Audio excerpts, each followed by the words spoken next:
పాకిస్తాన్ చాలా అద్భుతమైనటువంటి ప్లాన్స్ చేస్తుంది. మనోళ్ళకేమో అది తెలియదు. ఇది నేను కొంతమంది మాట్లాడేటువంటి వాళ్ళు అమెరికాతో చెప్పి చేయించారు, లేకపోతే ఇంకోటి చేయించారు అన్నటువంటి. విచిత్రం ఏంటంటే పాకిస్తాన్లో ఉన్నటువంటి ప్రజలు వాళ్ళ కళ్ళెదురుగుండా వాళ్ళకి సంబంధించిన రక్షణ స్థావరాల మీద దాడులు జరిగినాయి. వాళ్ళ కళ్ళెదురుగుండా వాళ్ళ నేవీ బేస్ తగలబడింది. వాళ్ళ కళ్ళెదురుగుండా వాళ్ళ అణ్వస్త్ర స్థావరాల దగ్గరలోనూ బాంబులు పడ్డాయి. వాళ్ళ కళ్ళెదురుగుండా వాళ్ళ ఎయిర్ బేసులు ధ్వంసమైనాయి. వాళ్ళ ఉగ్రవాద శిబిరాలు వాళ్ళ కళ్ళెదురుగుండానే పేలినాయి.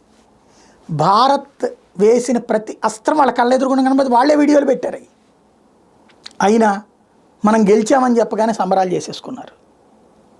అంతటి తెలివి తక్కువతనం, లేకపోతే అంత పెచ్చ మత పెచ్చ వాళ్ళకుంది. మనమేమో వాళ్ళ ఎయిర్ బేసులు కొట్టాం, ఆర్మీ బేసులు కొట్టాం, నేవీ బేసులు కొట్టాం, ఉగ్రవాద శిబిరాలు కొట్టాం. ప్రజల ప్రాణాలు తక్కువ తీసి ప్రజల ప్రాణాలు తీలా మనం ఇది పేల్చే సందర్భంలో జరిగినటువంటి సైడ్ ఎఫెక్ట్లు ఏమైనా తగిలితే తగిలి ఉండాలి, అంతకు తప్పించేం లేదు.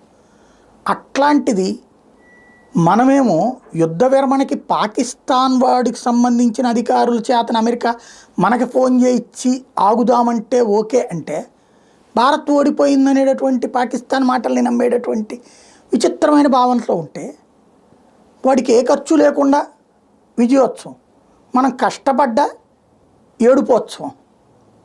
ఎక్కడికి పోతున్నాం మనం?